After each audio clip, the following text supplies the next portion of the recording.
Chers amis, bonjour. Je vous parle un 8 mars, journée internationale de lutte des femmes et du mouvement ouvrier, puisque cette journée a été créée par Clara Zetkin, qui fut une des fondatrices de l'Internationale communiste et qui la représenta au congrès du PCF, au premier congrès du PCF, celui de Tours en 1920.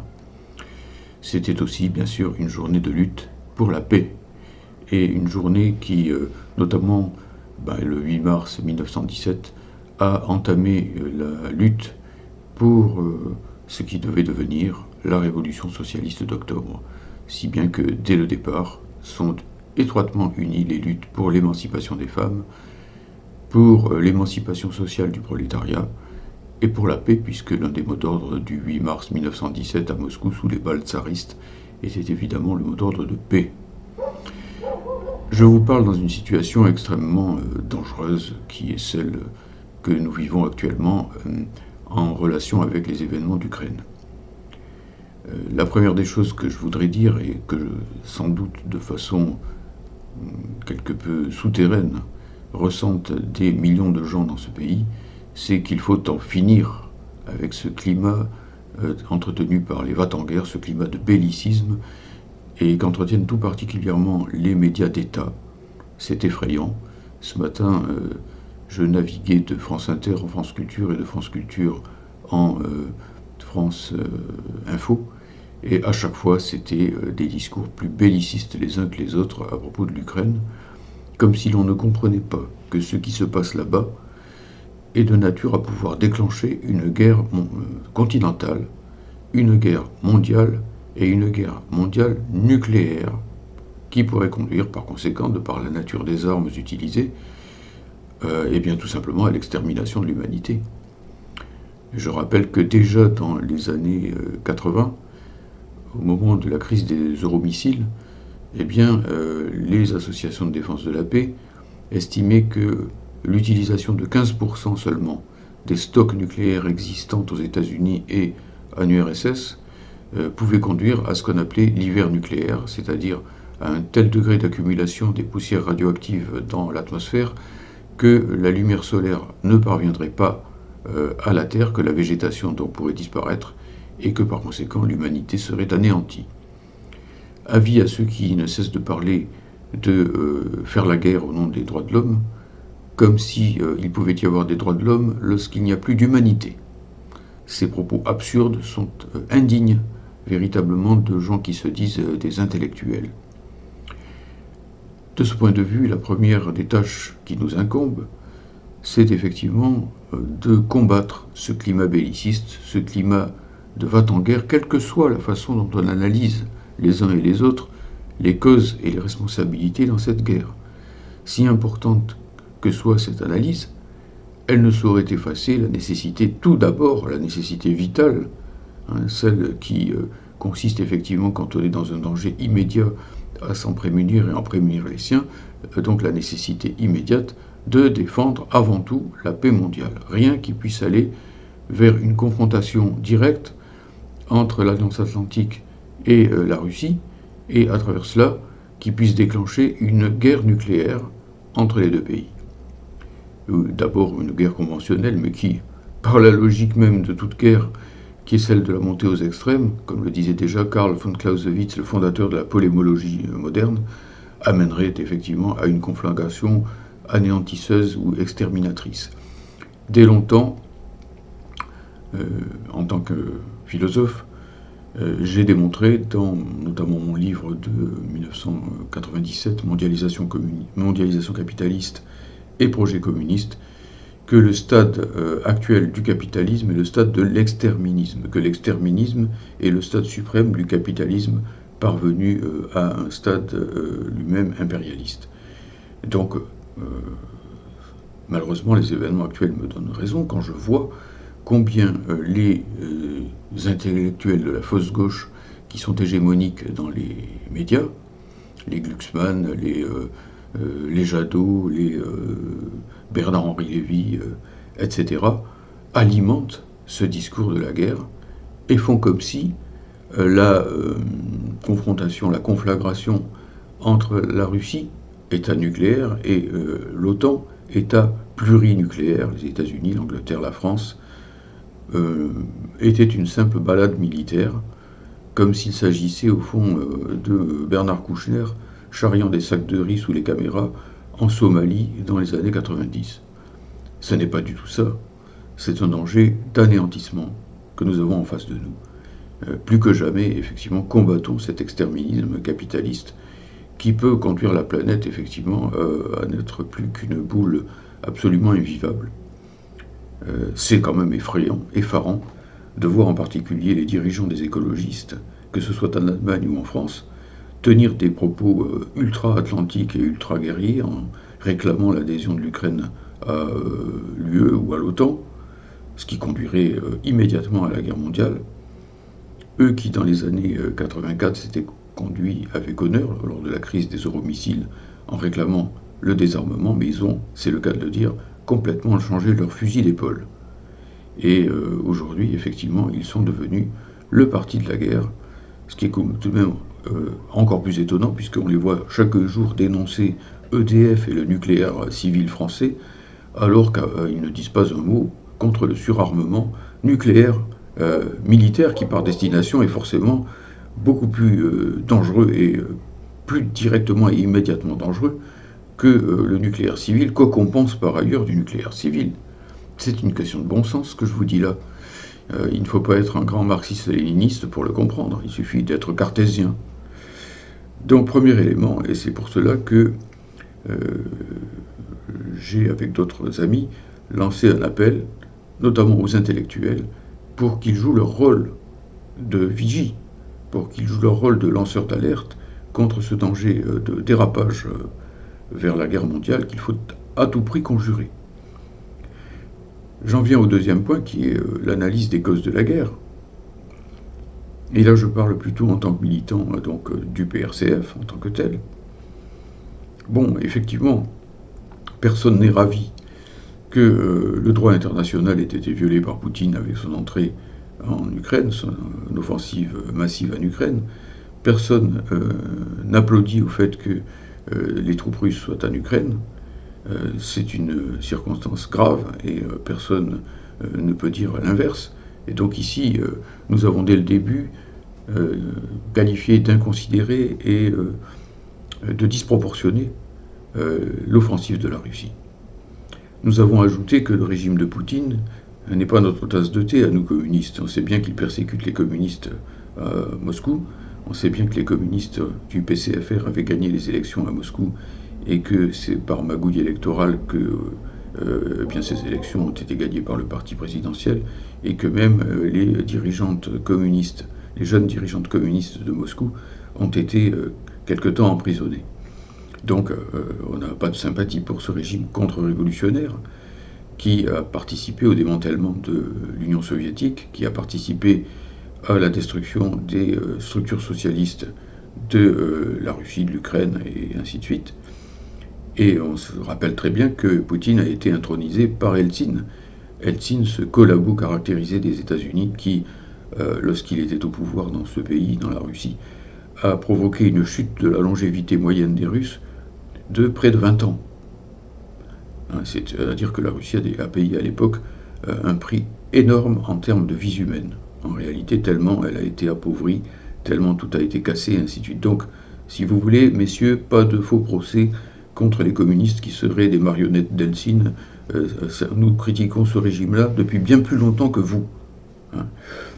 Mais bon, en même temps, une fois qu'on a dit ça, eh bien, on n'est pas aveugle à ce que fait l'OTAN. L'OTAN, nous le disons avec gravité, même si les apparences sont contraires, l'OTAN est le responsable principal de ce qui se passe en Ukraine. Il n'y a pas que ceux qui déclenchent une guerre, il y a ceux qui l'ont rendue inévitable, qui sont les coupables et les fauteurs de cette guerre. Rappelons les faits. Lors de la réunification allemande, il y a eu ce qu'on a appelé les négociations 4+2, c'est-à-dire les 4 pays occupants de l'Allemagne, France, Angleterre, États-Unis et URSS, et les 2 Allemagnes. Et là, il avait été promis à Gorbatchev, qui s'est contenté de ce genre de promesses, passons, que eh bien, l'OTAN, l'Alliance Atlantique, n'avancerait pas au-delà des frontières orientales de l'Allemagne, c'est-à-dire de la RDA. Eh bien, qu'est-ce qui s'est passé depuis? Cette promesse a été bafouée 50 fois. Les pays ex-socialistes, les ex-démocraties populaires ont adhéré à l'Union européenne, et pour adhérer à l'Union européenne, ils ont dû adhérer à l'OTAN. Donc Hongrie, Tchécoslovaquie, est devenue Tchéquie et Slovaquie, etc. etc.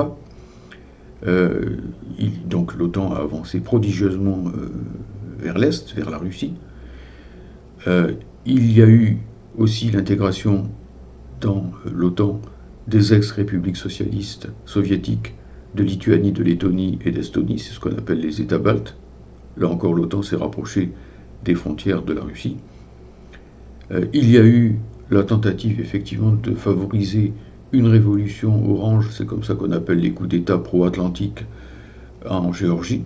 Elle a échoué, mais elle a été tentée, et la Géorgie actuellement demande, et a demandé auparavant, son intégration à l'OTAN, c'est-à-dire que là, c'est les frontières sud-caucasiennes de la Russie qui seraient immédiatement bordurées par l'OTAN, si ça marchait. Il y a eu la tentative de mettre en place un régime pro-atlantique en Biélorussie récemment, avec des ingérences grossières à l'intérieur des affaires de la Biélorussie, du Bélarus comme on dit maintenant. Et en Ukraine, eh bien, il y a eu ce qu'il faut bien appeler un coup d'État, le coup d'État de Maïdan, puisque le président légitimement élu, c'est-à-dire Yanukovych, a été chassé, qu'a été installé un régime pro-atlantique, et que on sait aujourd'hui très bien que la force de frappe des combattants de Maïdan, etc., a été constituée principalement par des milices nazies, par des gens qui sont ouvertement, ou qui l'étaient à l'époque, même si quelquefois certains d'entre eux le dissimulent un peu aujourd'hui pour faire plus propre, des partisans de Bandera, c'est-à-dire du bandit ukrainien, allié des nazis, qui a fait la guerre contre l'armée rouge, et qui a commis des massacres, qui était un antisémite déclaré, et ainsi de suite. On sait bien qu'a sévi en Ukraine, pendant toutes ces années, depuis le Maïdan, un bataillon comme le bataillon Azov, qui est ouvertement nazi. Regardez les photos sur Internet, vous les cherchez vous-même, c'est pas moi qui vais vous les indiquer comme ça, vous verrez si c'est vrai, et vous verrez ce qu'ils portent sur leurs uniformes. Hein, ces gens sont des nazis, et ce sont eux qui, en particulier, ont été chargés de bombarder sans cesse, sans trêve, le Donbass. Souvenez-vous que en 2012, quand il y a eu le Maïdan, et que pour finir, eh bien, les nouveaux dirigeants pro-atlantiques se sont installés en Ukraine, Poroshenko, qui est devenu très vite le président de l'Ukraine, a déclaré, la vidéo est encore sur Internet, on la retrouve facilement, il a déclaré que eh bien, la nouvelle Ukraine serait une Ukraine où nous, les Ukrainiens, les vrais Ukrainiens, c'est-à-dire ceux qui parlent ukrainien et qui sont du côté ouest, eh bien, nous aurions les écoles, nous aurions les services publics, nous aurions les retraites, nous aurions les salaires, nous aurions les emplois. Et eux, ça désignait les Russes, les gens parlant en réalité le russe, les Ukrainiens, en réalité de langue russe, du côté est, ceux du Donbass en particulier, qui sont des prolétaires, des mineurs, essentiellement, eh bien eux, ils vivraient eux et leurs enfants, disait Poroshenko, sont condamnés à vivre dans les caves. En clair, on va les bombarder, les obliger à partir. Et depuis, il y a eu des milliers de morts dans le Donbass, qui tous les jours a été bombardé par ces milices nazies sur lesquelles le régime de Poroshenko d'abord et de Zelensky ensuite a totalement fermé les yeux. Tout ça est une réalité. Il ne suffit pas de dire Poutine a attaqué. Il faut aussi voir ce qui fait que Poutine a été acculé en quelque sorte et qu'il s'est comporté de cette façon qui, bien entendu, personne ne le dit encore une fois, viole le droit international. Mais pourquoi aussi? Là encore, il faut parler des accords de Minsk qui ont été signés sous l'égide non seulement des dirigeants ukrainiens et des Russes, mais de la France et de l'Allemagne qui devaient les garantir, sous l'égide de François Hollande, qui a bien fait d'ailleurs de tenter cette opération des accords de Minsk pour tenter de pacifier les choses en Ukraine. Cela dit, il ne suffit pas de signer des accords, ensuite il faut s'assurer qu'ils sont respectés. Or, le régime ukrainien n'a rien fait de ce qui était indiqué dans les accords de Minsk, qui prévoyaient en particulier l'autonomie des régions russophones de l'Est, dans le cadre de l'Ukraine. Et comme le Donbass a continué à être pilonné chaque jour, comme il y a eu des milliers de morts, et qu'il n'y a qu'à voir les vidéos, on voit bien que c'était les façades des HLM de Donetsk ou de Lugansk qui étaient visées, hein, et qu'on a donc obligé des tas de civils à partir, à fuir. Bon, ça s'appelle, en termes clairs, une purification ethnique. Eh bien, voilà, les accords de Donetsk étant violés, les accords 4+2 étant violés, l'OTAN ne cessant de s'étendre et voulant devenir désormais la puissance hégémonique en Ukraine, effectivement, bien, les Russes se sont dit que tout simplement, ils allaient se retrouver avec un front militaire de l'OTAN et des fusées, y compris des fusées nucléaires, puisque Zelensky réclamait des fusées nucléaires de l'OTAN, de la Baltique jusqu'à la mer Noire. Et si la Biélorussie tombait, eh bien voilà, la Russie se retrouvait directement avec l'OTAN sur toute sa frontière occidentale, avec qui plus est les dirigeants de la Géorgie pro-occidentaux qui voulaient aussi adhérer à l'OTAN et à l'UE. Alors vous me direz, ce sont des pays souverains, s'ils veulent adhérer à telle ou telle alliance militaire, c'est leur choix. Oui, mais l'alliance militaire en question, elle a le droit de dire non aussi, puisqu'elle est souveraine aussi. Et donc c'est pas parce qu'un pays va demander une adhésion qu'il faut la lui accorder, surtout quand on a tout fait pour qu'en réalité ce pays demande l'adhésion parce qu'on a mis en place des marionnettes qui vont demander précisément cette adhésion à l'OTAN et à l'Union européenne. Au passage, je signale le caractère non pas pacifique, mais bel et bien guerrier de l'Union européenne. On continue d'enseigner aux enfants dans les classes que l'Union européenne c'est la paix. Mais non, l'Union européenne ce n'est pas la paix. D'abord, il y a eu le précédent de la Yougoslavie. Rappelez-vous que, à cette occasion, eh bien, c'est l'OTAN qui a bombardé Belgrade, hein, qui a commis des crimes de guerre épouvantables en Yougoslavie, et qui, pour finir, sous l'égide de l'Union européenne et de l'OTAN, avec une avancée considérable de l'Allemagne, qui pour la première fois sortait à nouveau de ses frontières depuis la guerre, eh bien, a modifié les frontières. Là, on n'a pas fait tant de cinéma, hein. Les frontières ont été modifiées. Lorsque, par exemple, les pays de l'OTAN ont reconnu le Kosovo, ils ne se sont pas demandé si oui ou non ils bousculaient les frontières et le droit international. Ils l'ont fait, et nos Glucksmann et compagnie n'ont rien dit. Bien au contraire, ils ont applaudi.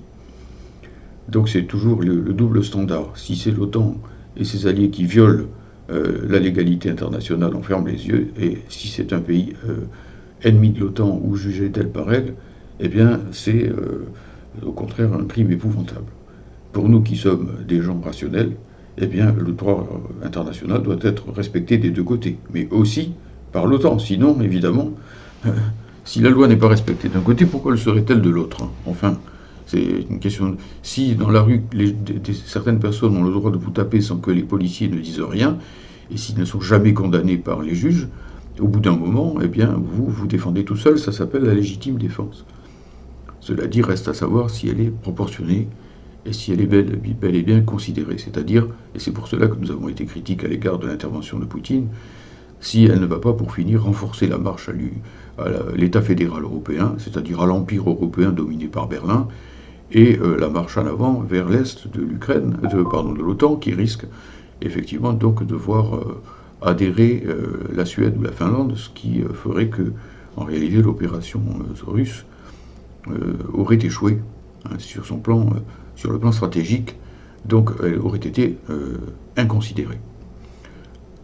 Mais n'empêche que nous sommes à l'ouest, nous ne sommes pas à l'est.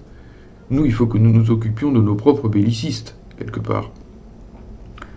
C'est trop facile de dire à bas Poutine, à bas la Russie, dehors de l'Ukraine, etc., quand on est à l'ouest.